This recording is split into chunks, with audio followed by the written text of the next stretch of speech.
vlog. I am starting another weekly reading vlog right away. I started reading The Good Samaritan on my Kindle.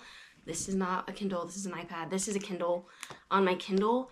And I'm 100 pages in and I just want to continue that for this week's reading vlog. It's Thursday right now, so I'm just going to go from Thursday to Thursday and make it a weekly reading vlog. I also started The Great Alone by Kristen Hanna, and I'm only 14 pages in, so I hardly started it at all. I don't really know what this book is about, and I don't want to look in the back to figure it out just yet. I just kind of want to be surprised because Kristen Hanna's books are always good to me, and I've only heard good things about this book, so I'm sure I'm gonna be interested in the story, so I don't need to read the back. Anyways, let's go ahead and read these books and start this week's reading vlog.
Did you know there's 100 ways to die in Alaska? You can fall down a mountainside or through thin ice. You can freeze or starve. You can even be eaten. Why didn't they tell my parents that? Oh, by the way, if y'all don't know, I'm actually from Alaska. Reading a book about people moving to Alaska but don't want to. It's really giving nostalgic feelings for me.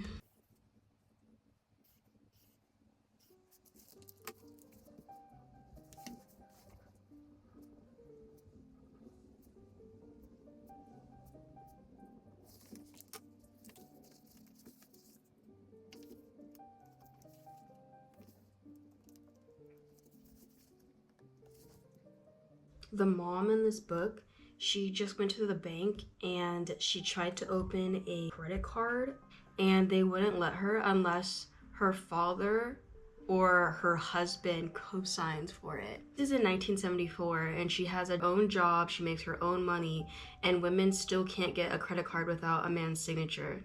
It's crazy because that's just not that long ago. You don't have access to the money that you make is crazy.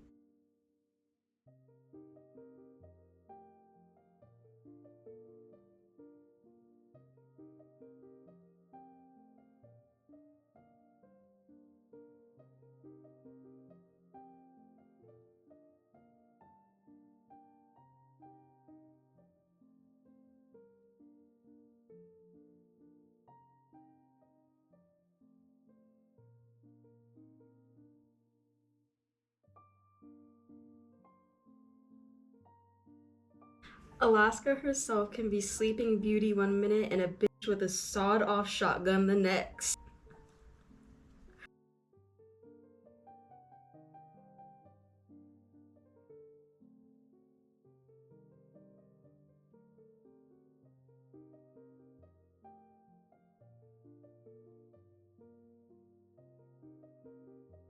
They're moving into a cabin? These are city people, and her husband is having them move into a cabin in the middle of nowhere in Seldovia, Alaska.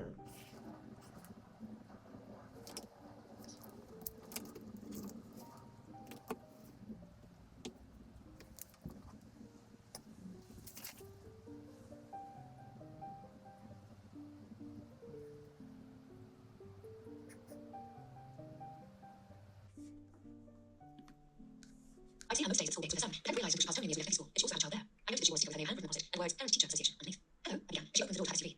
I am finishing up The Good Samaritan, and this character, the main character, is absolutely insane. I'm almost done with it, but the book is about a lady who works for an unalive hotline. And instead of trying to get these people to not, unalive themselves, she encourages them to do it. From there,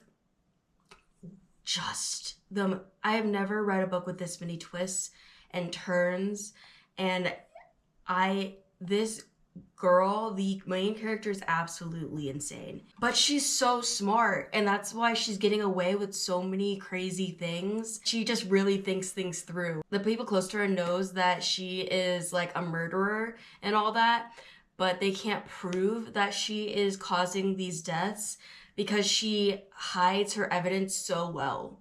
So they all just know she's just bad, but they can't do anything besides stay away from her. She's in so much denial, like she thinks her husband and kids will like forgive her for everything that she's done, but they're all ignoring her. She's so smart at getting out of all the crimes that she's done, but she's also so naive about how other people see her. It just makes a great book. It's so good. I haven't been this hyped in a book in so long. It feels so good to be reading.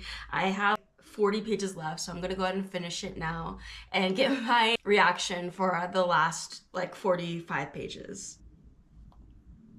Of course there's another twist. Of course, because why would they end the book just so perfectly?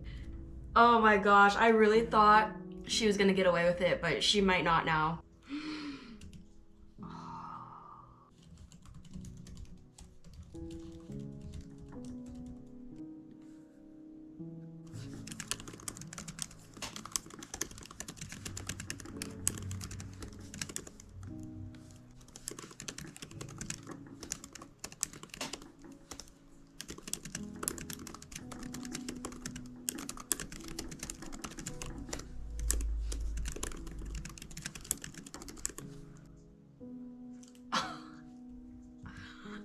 Wow.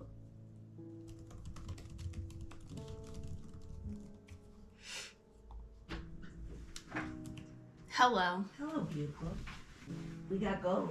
Right now? But I'm almost done with this book. Get in the car. I gotta go.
Good morning. It's 6 a.m. and I wanted to get some journaling done. So I'm gonna journal for a little bit and then I will probably read after that. Also, I've had these mics forever and I don't know why I just started using them now. It's so nice to have a mic because I don't have to talk loudly or you can just hear me.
yeah, I was grinding like crazy. This was the weekend. Your study environment is to study, contrary to whatever you see on the screen right now.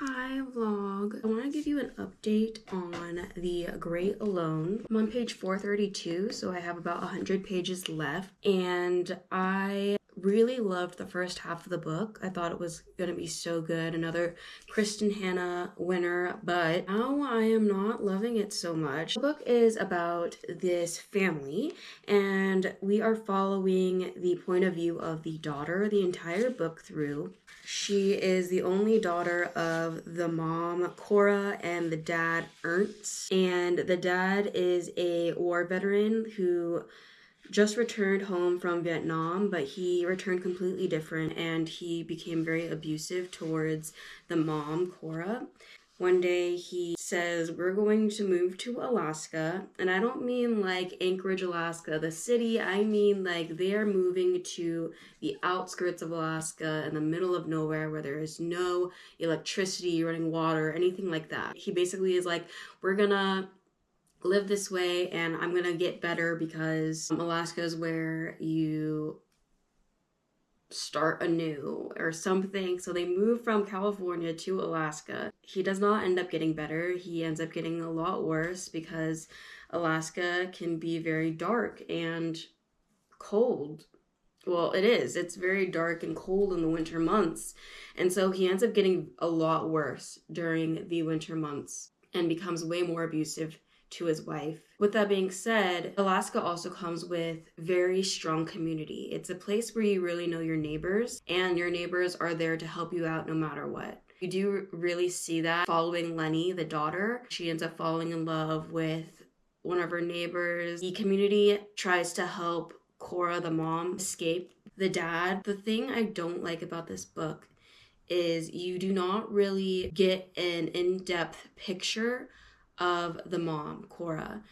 All you kind of see is her constantly being abused and then taking back her husband. And it's kind of defeating to read. I don't think the book really gives much detail or understanding to why she is constantly taking back this man. She has every opportunity to leave him. I mean, she has a community of people willing to help her the minute she asks. She has a lawyer best friend, another friend, Tom, who is completely rich and can provide her and her daughter a place to live, a place to stay if she ever wanted to. But she refuses all their help. She uses the excuse that if she leaves, he will find her and he'll kill her anyways. But then there's this moment in the book, and this is a spoiler, so I'm going to put a spoilers mark here, and you can just skip until you no longer see the spoilers mark. But there's this moment where the dad beats her up so bad, he goes to the police, they arrest him, he's in jail, and she ends up not pressing charges and takes him back anyways. And I feel like after that excuse, like her excuse was always, cops wouldn't believe me. If I leave, he'll just find me anyway, so it was pointless. But then she had the opportunity. He was already in jail and then refused to press charges and then took him back anyways. The book does not give me any kind of understanding to why she would do that. I know from personal education that Stockholm Syndrome's a real situation, but the book does not explain this to me. It just makes you frustrated because you're only looking from the lens of Lenny, who is her daughter, and Lenny is just as confused. Like, she's like, I don't understand why she keeps taking him back. And it's infuriating towards Lenny. It's frustrating for her. You just feel the same way. You're just feeling like, well, I'm frustrated now too. Like, why would she be so willing to put her daughter in harm's way to stay with this man who she knows the minute he gets mad or gets drunk is going to abuse her. I don't know. This is how I'm feeling about the book right now. She has a redemption arc at the end, but I'm not gonna spoil that for you, but yeah, I just feel like grasping the entirety of the mom's character, and because I'm not grasping that, I have no empathy for her. It's kind of ruining a lot of the book for me. I've read a few of Kristen Hanna's books, and I love Kristen Hanna. This is not going to be my last Kristen Hanna book at all. I think this was just kind of a fluke. It wasn't for me. I am going to finish the book. I have a little over 100 pages left, so I'll probably finish it today. But yeah, this is how I'm feeling so far. So let's see if the ending changes how I feel.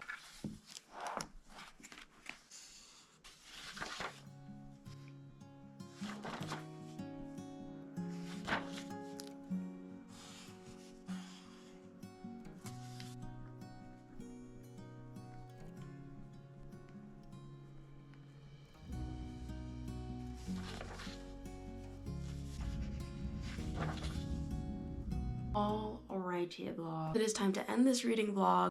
I finished 3 books in this vlog. I started with The Good Samaritan, and that was a really fun read. I mean, it was really disturbing, but it was fun to read. A lot of twists and turns in that book. It was always keeping me guessing. It kept me on my feet the entire way through. It was such a good read. I read it so quickly. I gave that book 4 stars. Next, I read The House We Grew Up In, which is also on my Kindle, and I really loved that book. House We Grew Up In is about a family who is dealing with the fact that their mom is a hoarder. It's bouncing from present day to the past, how these kids grew up with their mom being a hoarder. Also, the present, which is them cleaning up their mom's house after she passes away. The family is so dysfunctional. It is probably one of the most dysfunctional families that I've ever read about. The book gave you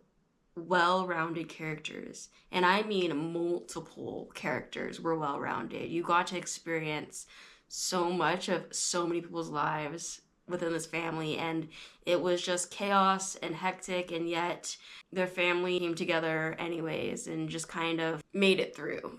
It's messy, but in like a really good drama kind of way. So I gave that one 4.5 stars. Lastly, I just finished The Great Alone. It wasn't for me. I didn't feel passionate about the characters too much, and I think Kristen Hanna's books are very much character-driven characters, so if you don't feel empathetic or passionate about the characters, you're probably not gonna like the book. I didn't feel as in depth with these characters as I usually feel with Kristen Hanna's work. Yeah, this book just wasn't for me. I'm not majority. Majority of people love this book. Definitely would recommend The Nightingale. The Nightingale is one of my favorite books of all time. That's by Kristen Hanna. And The Winter Garden. It's a book that I still think about to this day. Such an impactful book. This one didn't do that for me, so I ended up giving this one 2.75 stars. Yep, that is it, y'all. Thank you so much for watching. Please like and subscribe if you haven't already. You all have a great rest of your week, and I will see you in the next one. Bye!